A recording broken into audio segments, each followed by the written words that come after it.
el atronador aviso de que ¡el novio viene! ¡El novio viene! Una de las verdades más benditas que yo conozco es que Jesús puede venir en cualquier momento. La última oración que encontramos en la Biblia está en Apocalipsis 22:20. Sí, ven, Señor Jesús. Primera Tesalonicenses 1, los versos 9 y 10. Porque ellos mismos cuentan de nosotros la manera en que nos recibisteis y cómo os convertisteis de los ídolos a Dios para servir al Dios vivo y verdadero y esperar de los cielos a su Hijo. Una de las más hermosas y significativas frases en la Biblia es lo que dice el verso 10, y esperar de los cielos a su Hijo, al cual resucitó de los muertos, a Jesús, quien nos libra de la ira venidera. Déjeme decir algo acerca de la última parte de este versículo. ¿Qué es lo que vemos aquí? La terrible realidad de la ira que vendrá. Esa ira divina que está como una espada de Damocles sobre todos los seres humanos. La pendiente ira de Dios. Note que no es solo que Jesús viene, sino que la ira de Dios también viene. ¿Qué es eso? ¿A qué hace referencia? Hace referencia a la gran tribulación. Si usted piensa que hoy en día estamos teniendo increíbles problemas y dificultades, la ira de Dios, la gran tribulación, hará que estos días que estamos viviendo en la actualidad parezcan como paseo de verano en la playa. La ira de Dios, la gran tribulación, será un tiempo infernal en la tierra, será un tiempo de indescriptible sufrimiento. El profeta Daniel advirtió sobre este tiempo. Anota al margen Daniel 12:1. Y será tiempo de angustia, cual nunca fue desde que hubo gente hasta entonces. Será un tiempo de sufrimiento sin paralelo en la historia. Y el Señor Jesús también advirtió sobre esto. Busque Mateo 24, desde el verso 21. Porque habrá entonces gran tribulación, cual no ha habido desde el principio del mundo hasta ahora, ni la habrá. No estamos hablando de una tribulación normal, no estamos hablando de los tiempos oscuros y terribles que los creyentes han conocido y vivido a través de los siglos. Estamos hablando de un tiempo sin precedentes. Daniel habla de tiempos problemáticos. Jesús habló de la gran tribulación y Pablo lo identifica como la ira que vendrá. En el capítulo 6 de Apocalipsis se describe la ira que vendrá. Veamos desde el verso 15. Y los reyes de la tierra y los grandes, los ricos, los capitanes, los todopoderosos y todo siervo y libre, se escondieron en las cuevas y entre las peñas de los montes y decían a los montes y a las peñas, caed sobre nosotros y escondednos del rostro de aquel que está sentado sobre el trono y de la ira del Cordero. Generalmente hablamos de la gentileza del amor del Cordero, o sea, de Jesús. Pero escúcheme con atención. El amor de Dios es la mitad de la verdad, pero no toda la verdad. Y cuando usted toma solo la mitad de una verdad y la presenta como si fuera toda la verdad, entonces la mitad que no presenta resulta que viene siendo una mentira. Pero, mi amigo, de acuerdo a la Biblia, la otra mitad del amor de Dios es la ira de Dios, la justicia de Dios. El gran día de la ira de Dios se acerca.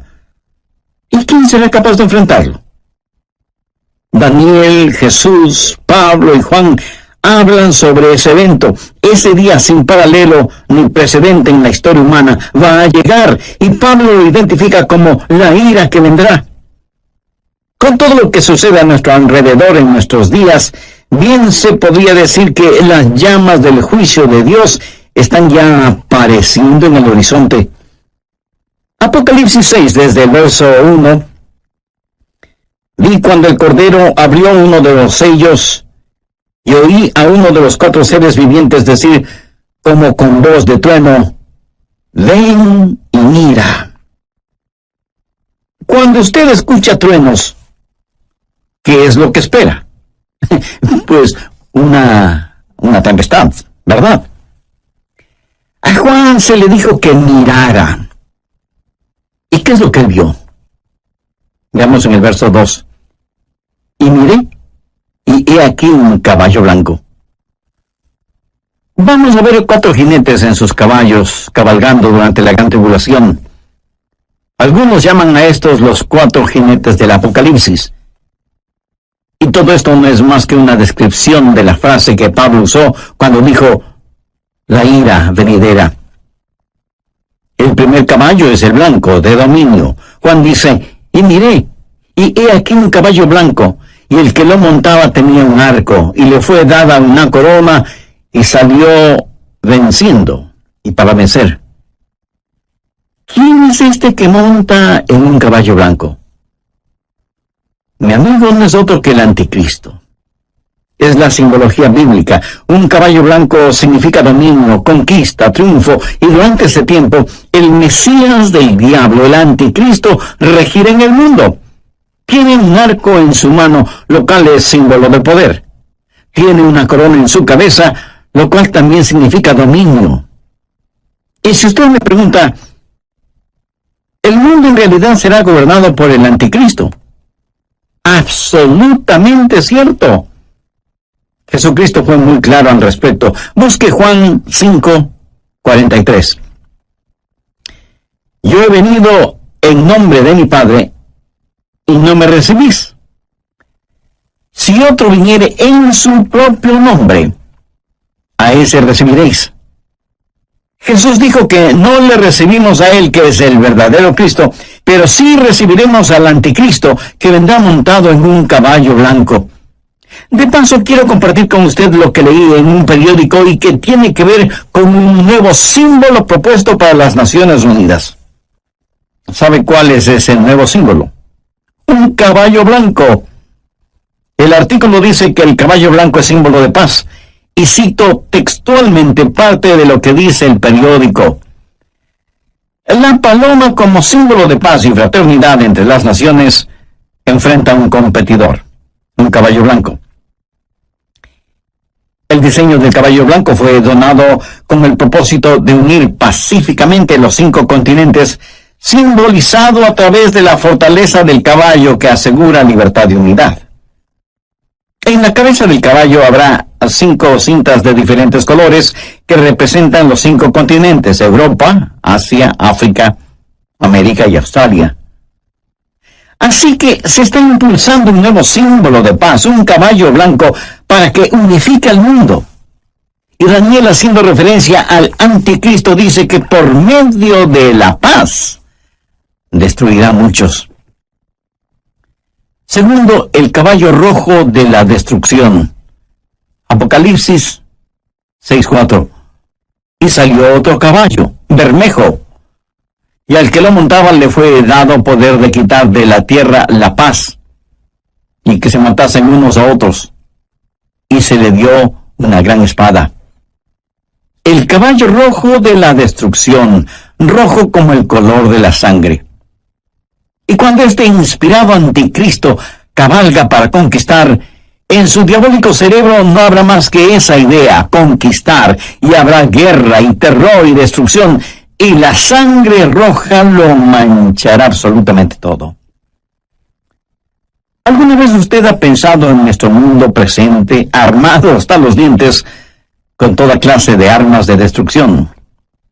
El Medio Oriente es un verdadero polvorín, y en realidad nadie sabe qué naciones tienen armas biológicas o capacidad nuclear o termonuclear.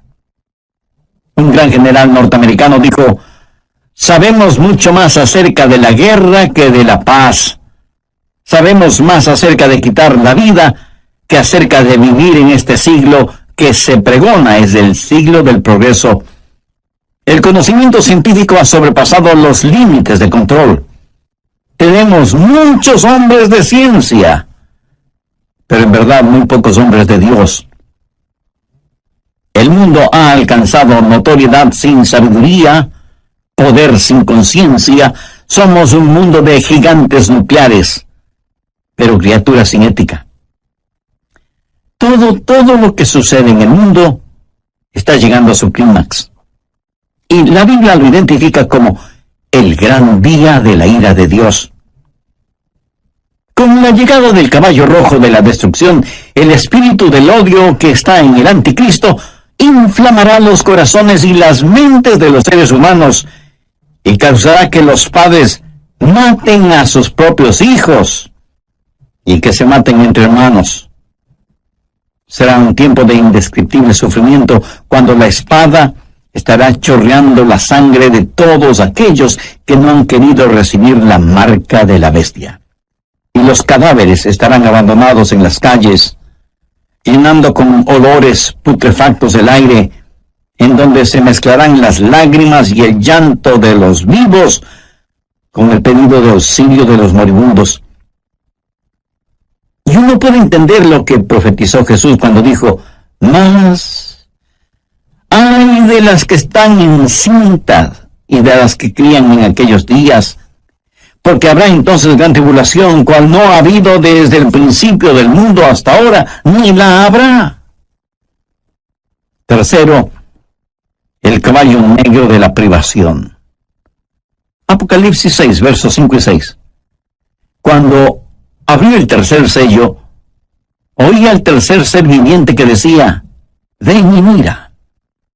Y miré, y he aquí un caballo negro, y el que lo montaba tenía una balanza en la mano, y oí una voz de en medio de los 4 seres vivientes que decía: «2 libras de trigo por 1 denario, y 6 libras de cebada por 1 denario, pero no dañes el aceite ni el vino». ¿Qué representa el caballo negro?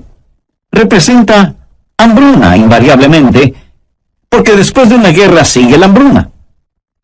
La balanza en este pasaje, usada para pesar harina, habla de la escasez de los alimentos y nos habla de precios elevadísimos y naciones que se mueren de hambre.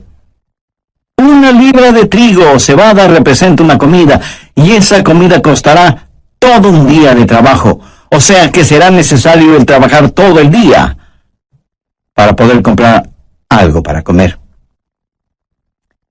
¿Sabía que ya vivimos en un mundo en donde más de la mitad de la población vive en perpetuo estado de hambre?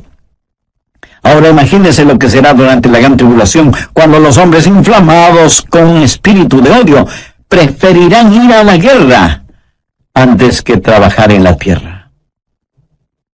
Por la historia aprendemos que cuando el general romano Tito Vespasiano, en el año 70, cercó a Jerusalén, impidió el abastecimiento de alimentos desde fuera de la ciudad y confiscó todos los alimentos que encontró dentro de la ciudad para su propio ejército. Fue tan la hambruna que se sintió en Jerusalén que, según los historiadores, las madres casi enajenadas por el hambre mataban a sus bebecitos para comérselos. Jesús dijo que un tiempo mucho peor que eso está por venir. Cuarto, el caballo amarillo de la destrucción. Apocalipsis 6, versos 7 y 8. Cuando abrió el 4º sello, oí la voz del 4º ser viviente que decía: «Ven y mira». Miré, y he aquí un caballo amarillo, y el que lo montaba tenía por nombre Muerte, y el Hades le seguía. Y le fue dada potestad sobre la 4ª parte de la tierra para matar con espada, con hambre, con mortandad y con las fieras de la tierra. En el original griego, la palabra amarillo describe un color verde amarillento pálido. Este caballo es el de la destrucción, y millones de seres humanos serán destruidos.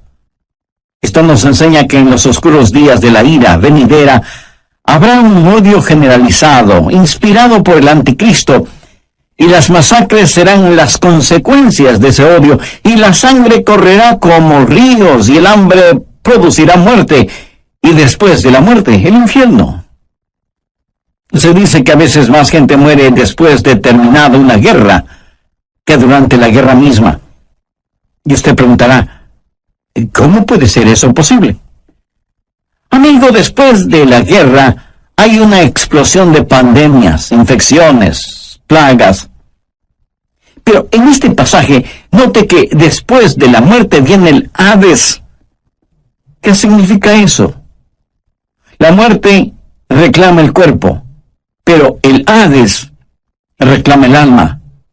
Esos van a ser días terribles cuando ni siquiera en el sepulcro usted podrá esconderse de Dios. Y yo creo que los 4 jinetes del Apocalipsis están listos para comenzar su recorrido. Si nuestros oídos son sensibles, escucharemos el estruendo de sus cascos aproximándose aceleradamente. El gran día de la ira de Dios vendrá, ¿y quién será capaz de enfrentarlo? Este pasaje de Primera de Tesalonicenses nos previene acerca de la ira que vendrá, pero solo he hablado de una parte de lo que sucederá durante la gran tribulación. Vayamos ahora a Apocalipsis 9. La gran tribulación será un tiempo cuando los espíritus diabólicos serán desatados sobre la tierra. Apocalipsis 9:1. Y el 5º ángel tocó la trompeta y vio una estrella que cayó del cielo en la tierra. ¿Qué representa esa estrella caída? Es el mismísimo Lucifer. Y se le dio la llave del pozo del abismo, o sea, la llave es entregada a este supercriminal para que abra la cárcel que está en el abismo y deje en libertad a los malévolos espíritus encerrados allí. Y cuando eso pase, cosas increíblemente horrorosas van a suceder. Veamos el verso 2. Y abrió el pozo del abismo, y subió humo del pozo como humo de un gran horno, y se oscureció el sol y el aire por el humo del pozo, y del humo salieron langostas sobre la tierra, y se les dio poder como tienen poder los escorpiones de la tierra. Un notable comentarista bíblico refiriéndose a esto dice: las langostas son infernales, por eso vienen desde el fondo del abismo. Bueno, aquí no está hablando de langostas comunes. Estas son un emblema, un simbolismo de espíritus diabólicos. Son espíritus infernales e insaciables. Este no es un panorama muy halagador que digamos, ¿no le parece? Y menos para quienes no son salvos todavía. ¿Es usted ya salvo o salva? ¿Hay en su corazón el anhelo de que Jesús regrese? ¿Tiene la absoluta certeza de que al morir se irá al cielo? Si no es así, usted necesita hacer una decisión espiritual ahora mismo. Le invito a decir la siguiente oración. Dígala con sus propias palabras. Las mías son solo una guía. Querido Dios, perdóname porque aún siendo religioso, he estado tan pendiente de las cosas materiales que no he puesto ninguna atención a las cosas espirituales. Soy pecador y necesito tu perdón. Me acerco a ti en busca de misericordia y gracia. Señor Jesús, te invito a que si estas aparecen en cierta época del año y devoran todo cuanto encuentran a su paso, incluyendo la vegetación. Pero las langostas de este versículo son diferentes. No dañarían ni una sola hoja de la vegetación, pero sí dañarían a los hombres y serían insaciables. Pero no solo son insaciables, sino que también son intolerables. Veamos los versos 5 y 6. Y les fue dado no que los matasen, sino que los atormentasen 5 meses, y su tormento era como un tormento de escorpión cuando llegue al hombre. ¿Ha sido usted alguna vez picado o mordido por un escorpión? Bueno, yo sí. Y eso es algo que de ninguna manera es agradable en recordarlo. Pero estos tal vez billones de langostas bíblicas salidas del abismo infernal tendrán el poder de ocasionar intolerables y terribles dolores. ¿Cuán terrible es ese dolor? La respuesta está en el verso 6. Y en aquel día los hombres buscarán la muerte, pero no la hallarán. Y ansiarán morir, pero la muerte huirá de ellos. Los hombres con ansiedad buscarán la muerte, porque la muerte será una bienvenida liberación al tormento ocasionado por estos espíritus diabólicos que estarán en total libertad sobre la tierra. No solo serán espíritus intolerables, sino que además serán espíritus irresistibles. Verso 7. Y el aspecto de las langostas era semejante a caballos preparados para la guerra. Como un ejército bien entrenado, avanzan, marchan, y nadie les puede detener, nadie puede estorbar el vertiginoso marchar de estas fuerzas diabólicas salidas del fondo del abismo de la maldad. Son irresistibles y al parecer invencibles. Apocalipsis 9:7. Y el aspecto de las langostas era semejante a caballos preparados para la guerra. En las cabezas tenían como coronas de oro. ¿Qué significa esto? Significa que a Satanás se le ha dado dominio y está temporalmente en el trono. Es el milenio del diablo. El infierno está de fiesta. Son irresistibles, invencibles e inteligentes. Mire lo que dice la parte final del verso 7. Sus caras eran como caras humanas. En la tipología bíblica, el rostro de un hombre siempre habla de inteligencia. Pero siempre ha sido la sabiduría humana la que ridiculiza la verdad de Dios. El interés de Satanás siempre ha sido el controlar la mente del hombre, no tanto su corazón y conciencia. Los espíritus diabólicos implantan en nuestras mentes ideas de cómo debemos aprender acerca de las estratagemas seductoras de Satanás, pero son estratagemas insidiosas.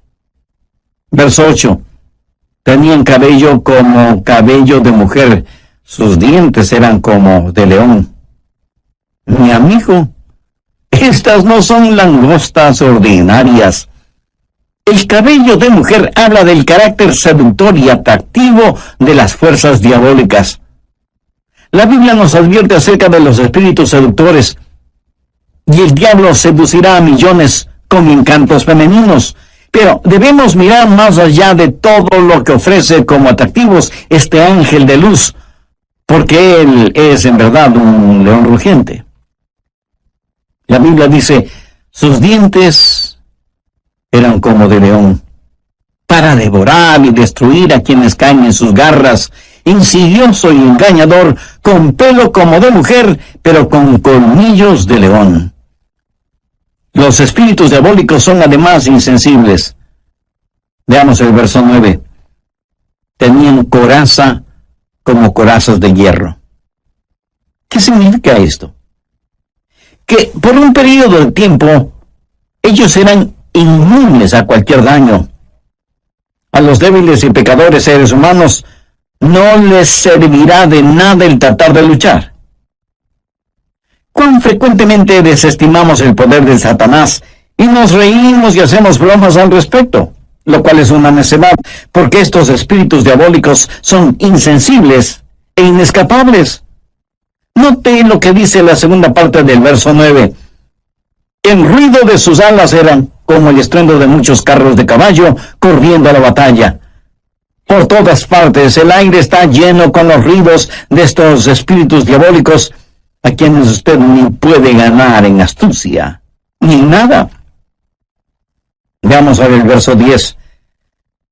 Tenían colas como de escorpiones y también aguijones, y en sus colas tenían poder para dañar a los hombres durante 5 meses. ¿Sabía usted que el tiempo normal de vida de una langosta es 5 meses? El apóstol Juan usa simbolismos para decirnos que estos espíritus malignos, que tienen colas como de escorpiones, efectuarán su trabajo de herir a los hombres.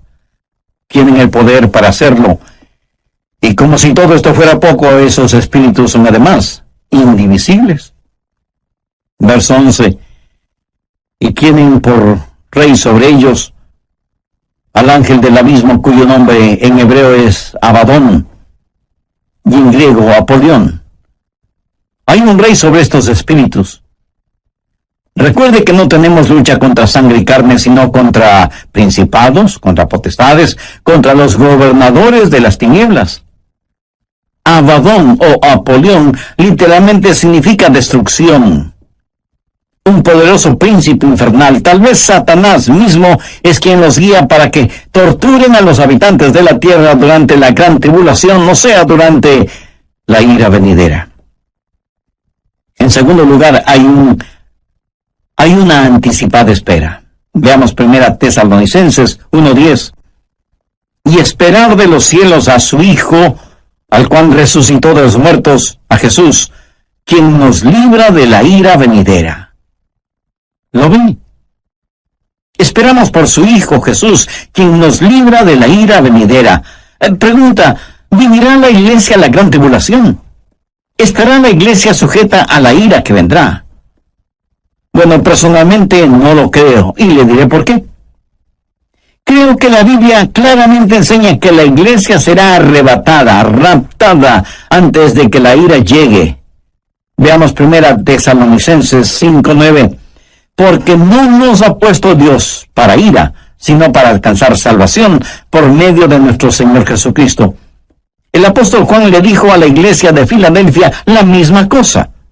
Veamos Apocalipsis 3:10.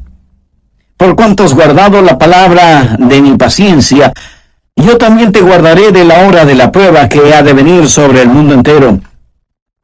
Y usted podría preguntarme, el pastor, eso es lo que Juan le dijo a la iglesia de Filadelfia, pero no a nuestras iglesias.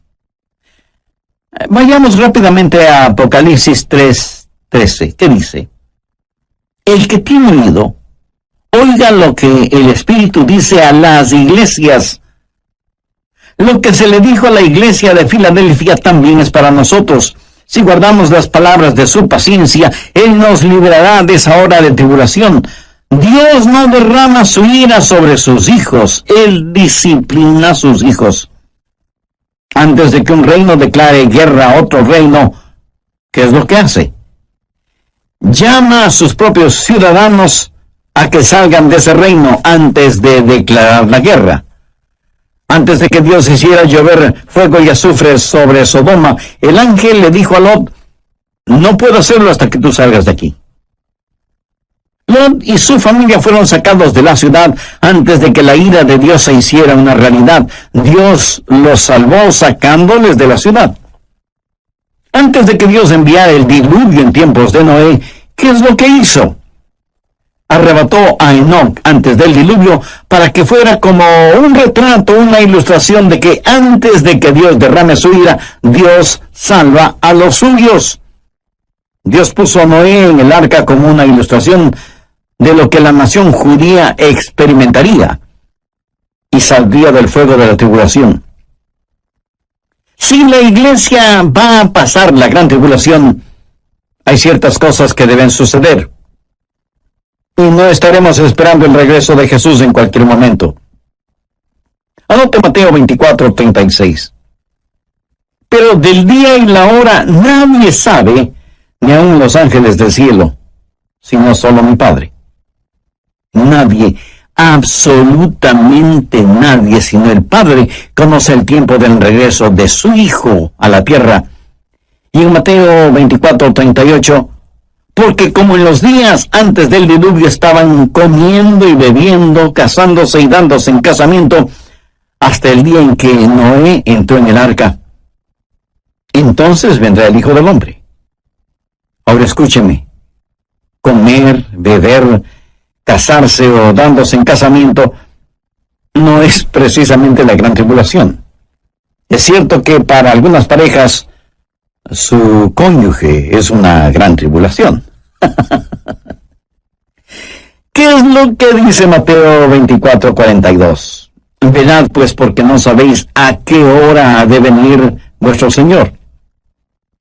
Y en el verso 44 leemos, por lo tanto, también vosotros estad preparados porque el Hijo del Hombre vendrá a la hora que no pensáis. Si la iglesia va a pasar por la gran tribulación, puedo simplemente comenzar a marcar los días. La tribulación durará 7 años. La divido en 2 periodos de 3 años y medio y puedo comenzar a contar. Pero la Biblia dice que debemos esperar por Jesús, debemos esperar su regreso de los cielos. No debemos estar esperando la tribulación. Marcos 13, versos 32 y 33 dicen: pero de aquel día y de la hora nadie sabe, ni aun los ángeles que están en el cielo, ni el Hijo, sino el Padre. Mirad, velad, llorad, porque no sabéis cuándo será el tiempo. Una y otra vez el Señor nos dice que debemos estar listos. Él nos ha librado de la ira venidera. Si la iglesia va a pasar por la gran tribulación, entonces, en vez de estar mirando hacia arriba, debemos estar mirando alrededor, esperando no a Cristo, sino al anticristo. No habrá la esperanza bendita, y la muerte sería mucho mejor que pasar por la tribulación para llegar al reino.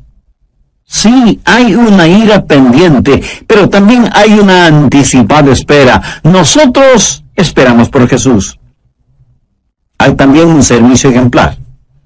¿Qué debemos hacer? Pues estar listos para el rapto. ¿Cómo los creyentes de la iglesia primitiva se preparaban para el rapto? Veamos 1 Tesalonicenses 1:9. Porque ellos mismos cuentan de nosotros la manera en que nos recibisteis y cómo os convertisteis de los ídolos a Dios para servir al Dios vivo y verdadero y esperar de los cielos a su Hijo, al cual resucitó de los muertos, a Jesús, quien nos libra de la ira venidera. En primer lugar, si usted quiere estar listo para el rapto, necesita convertirse de sus ídolos a Dios. Y alguien dirá: nosotros no tenemos ídolos. Oh, sí que los tenemos. Ídolos viejos con nombres nuevos. En vez del dios Mamón, que representa avaricia, ahora es el dios ambición. En vez del dios Baco, que era el dios del desenfreno y la borrachera, ahora le llaman el dios de la hora feliz. En vez de la diosa Afrodita, que era la diosa de la lujuria sexual, ahora la llaman la revolución sexual. Son los mismos dioses y diosas, ídolos de antaño, con atractivos y políticamente correctos nombres. Hoy en día, en vez de Marte, que era el dios de la guerra, ahora se lo identifica como indignación justa. Y sin embargo tenemos en nuestras modernas ciudades más problemas, crímenes y odios como nunca antes. Viejos ídolos con nuevos nombres. ¿Y qué es un ídolo? Un ídolo es cualquier persona o cosa que usted ame más que a Dios. Es cualquier cosa en la cual usted confía más que en Dios. Es cualquier cosa a la que sirve más que a Dios. O cualquier cosa a la que usted tema más que a Dios. Cualquier persona o cosa que le desvíe de Dios es un ídolo. En Mateo 6:33 leemos: mas buscad primeramente el reino de Dios y su justicia, y todas estas cosas os serán añadidas. Usted debe volverse de sus ídolos a Dios. Usted no puede tener a Cristo y al mundo al mismo tiempo. Tiene que arrepentirse. Esa es la primera cosa para estar listo o lista para el rapto. ¿Se ha vuelto usted hacia el Dios vivo y verdadero?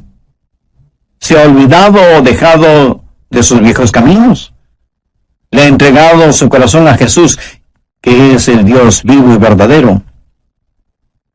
En segundo lugar, hay que servir al Dios vivo y verdadero. Algunos de ustedes me dirán: Pastor Adrián, yo creo las cosas que usted predica sobre profecía. Bueno, muchas gracias.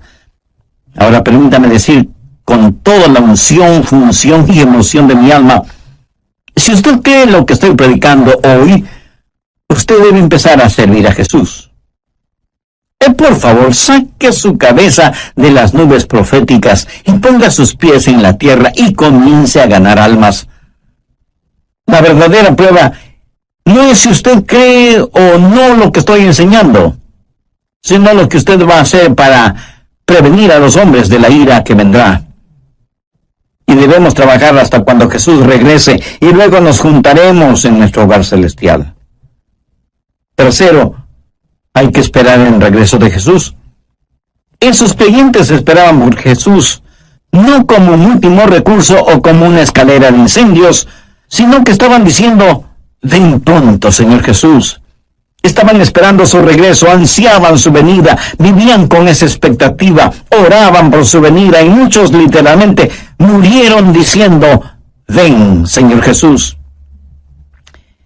Como ilustración le contaré que una joven mujer estaba en la estación del tren esperando a su novio, que venía para casarse, y ella estaba ahí, esperando con ansiedad el tren. El anciano jefe de la estación también estaba ahí, con sus horarios de llegadas y salidas de trenes. Él sabía que un tren estaba por llegar, pero no lo esperaba con la misma ansiedad con que esa novia esperaba la llegada del tren en donde venía su novio. Nosotros debemos tener el espíritu no del jefe de la estación, sino de esa novia. La Biblia dice: y esperad de los cielos a su Hijo, al cual resucitó de los muertos, a Jesús, quien nos libra de la ira venidera. Me pregunto cuántos de quienes me escuchan en este momento conocen en forma personal al Señor Jesucristo. Porque si usted aún no tiene una relación íntima con Él, este es el momento de hacer esa decisión. Recuerde que Jesucristo puede retornar en cualquier momento, y en la Biblia no encuentro ninguna esperanza para nadie que no tenga a Cristo en su corazón.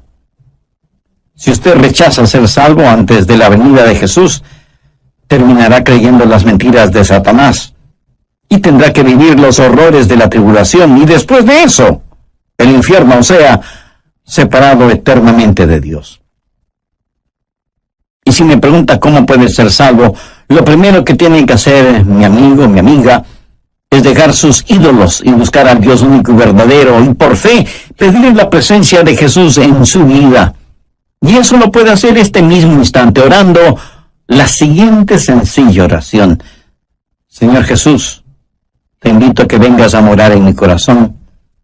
Te pido perdón por mis pecados, límpiame y sálvame. Yo no puedo salvarme por mí mismo, y no merezco ser salvo, pero tú moriste para salvarme si confiaba en ti. Confío en ti con todo mi corazón. Quiero nacer de nuevo, tener una vida nueva y transformada. Haz de mí la persona que tú quieres que sea. Lo pido en